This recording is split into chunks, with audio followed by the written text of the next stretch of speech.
नमस्कार, आप देख रहे हैं संस्कृति टीवी। व्रतों में सबसे महत्वपूर्ण व्रत एकादशी का व्रत होता है।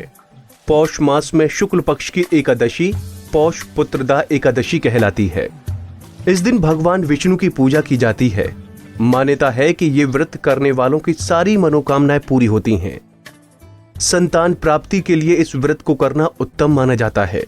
इस बार पुत्रदा एकादशी 24 जनवरी को मनाई जाएगी। क्या है इस व्रत को रखने के नियम? ये व्रत 2 प्रकार से रखा जाता है, निर्जला और फलाहारी या जलीय व्रत। सामान्यतः निर्जल व्रत पूर्ण रूप से स्वस्थ व्यक्ति को ही रखना चाहिए। व्रत से 1 दिन पहले सात्विक भोजन करना चाहिए। प्रातःकाल स्नान के बाद व्रत का संकल्प लें। इसके बाद गंगा जल, तुलसी, तिल, फूल, पंचामृत से विष्णु भगवान की पूजा करें।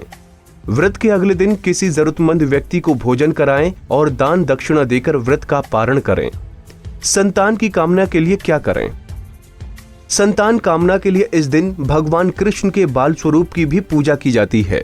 इसलिए प्रातःकाल पति पत्नी को संयुक्त रूप से श्री कृष्ण की उपासना करनी चाहिए। उन्हें पीले फल, पीले फूल, तुलसी दल और पंचामृत अर्पित करें। इसके बाद संतान गोपाल मंत्र का जाप करें। मंत्र जाप के बाद पति पत्नी संयुक्त रूप से प्रसाद ग्रहण करें।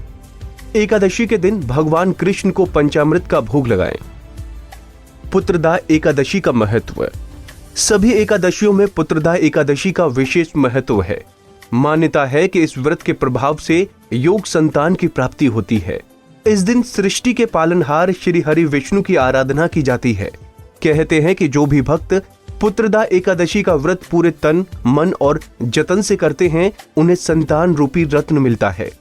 ऐसा भी कहा जाता है कि जो कोई भी पुत्रदा एकादशी की व्रत कथा पढ़ता है, सुनता है या सुनाता है, उसे स्वर्ग की प्राप्ति होती है। पुत्रदा एकादशी की कथा। धार्मिक कथाओं के अनुसार भद्रावती राज्य में सुकेतुमान नाम का राजा राज्य करता था। उसकी पत्नी शव्या थी। राजा के पास सब कुछ था, सिर्फ संतान नहीं थी। ऐसे में राजा और रानी उदास और चिंतित रहा करते थे। राजा के मन में पिंडदान की चिंता सताने लगी। ऐसे में एक दिन राजा ने दुखी होकर अपने प्राण लेने का मन बना लिया। हालांकि पाप के डर से उसने ये विचार त्याग दिया।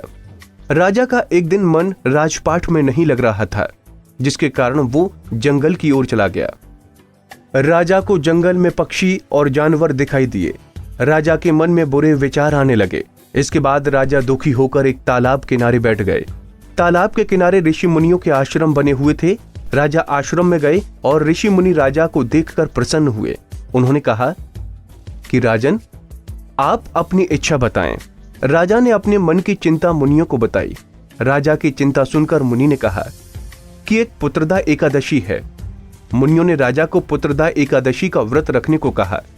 राजा ने उसी दिन से इस व्रत को रखा और द्वादशी को इसका विधि विधान से पारण किया। इसके फल स्वरूप रानी ने कुछ दिनों बाद गर्भ धारण किया और 9 माह बाद राजा को पुत्र की प्राप्ति हुई।